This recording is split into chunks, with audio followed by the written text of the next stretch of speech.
कहानी का ये हिस्सा काफी अजीब और दिलचस्प है। विश्वास करना मुश्किल है, लेकिन जब प्यार होता है तो लोग असंभव को भी संभव बना देते हैं। मैं हूँ रवि। बचपन से ही मुझे अपनी पड़ोस की लड़की प्रिया से बहुत प्यार था। वो हमारे गांव की सबसे खूबसूरत लड़की थी। उसके गुलाबी गाल, उसकी बड़ी बड़ी आंखें और उसकी मासूम मुस्कान ने मुझे हमेशा उसका दीवाना बना दिया था। मैं उससे रोज स्कूल जाते समय मिलता, उसे देखता, लेकिन कभी अपने दिल की बात कह नहीं पाया। जैसे जैसे हम बड़े हो रहे थे, मेरा प्यार उसके लिए और भी गहरा हो गया। लेकिन फिर भी मैंने कभी उससे कुछ नहीं कहा। मैं बस उसकी हंसी और उसकी मासूमियत में खोया रहता। लेकिन कहानी में ट्विस्ट तब आया जब गांव का सबसे शरारती लड़का जतिन प्रिया पर दिल हार बैठा। जतिन और उसकी टोली गांव भर में लड़कियों को छेड़ने के लिए बदनाम थी। एक दिन जतिन ने मुझे कहा, रवि, मुझे प्रिया चाहिए। ये सुनकर मेरे दिल में आग लग गई।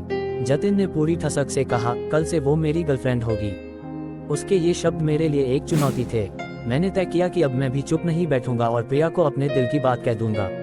लेकिन जतिन ने भी ठान लिया था कि वो किसी भी हाल में प्रिया को हासिल करेगा। अगली सुबह स्कूल के बाद जतिन और उसकी टोली प्रिया का पीछा करते हुए कब्रिस्तान के पास पहुंची। मैं भी पीछे पीछे चल रहा था। जतिन ने प्रिया के सामने अपने प्यार का इजहार किया, लेकिन प्रिया ने उसकी बात का सीधा जवाब नहीं दिया। उसने मुस्कुराते हुए कहा, तुम्हें मुझसे कुछ चाहिए तो एक शर्त पूरी करनी होगी। जतिन ने घमंड में पूछा, क्या शर्त है? प्रिया ने कहा, रात 12 बजे काली कब्रिस्तान से एक खास लेटर लाना होगा।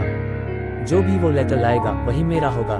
जतिन ने बिना सोचे हाँ कर दी, पर मैंने देखा उसके चेहरे का रंग उड़ चुका था। काली कब्रिस्तान का नाम सुनते ही गांव के लोग डर जाते थे। वो जगह भूत प्रेतों के लिए मशहूर थी। लेकिन जतिन ने हिम्मत दिखाई और कहा, मैं वो लेटर लेकर आऊंगा। रात आई और मैं भी कब्रिस्तान की ओर बढ़ा।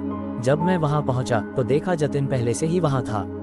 प्रिया और उसकी सहेलियां भी दूर से ये सारा नज़ारा देख रही थीं। जतिन ने माचिस और मोमबत्ती ली और आगे बढ़ा। मैं भी उसके पीछे था। रास्ते में एक सांप देखकर जतिन डर गया और चीखते हुए भागने लगा, चुड़ैल, चुड़ैल। उसकी चीखें सुनकर मेरे भी होश उड़ गए, पर मैंने हार नहीं मानी। मुझे प्रिया के लिए अपने प्यार को साबित करना था।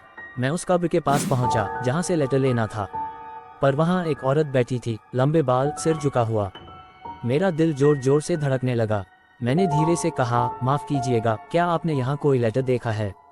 वो औरत कुछ नहीं बोली। मैंने फिर से पूछा और इस बार उसने मुझे पास आने का इशारा किया।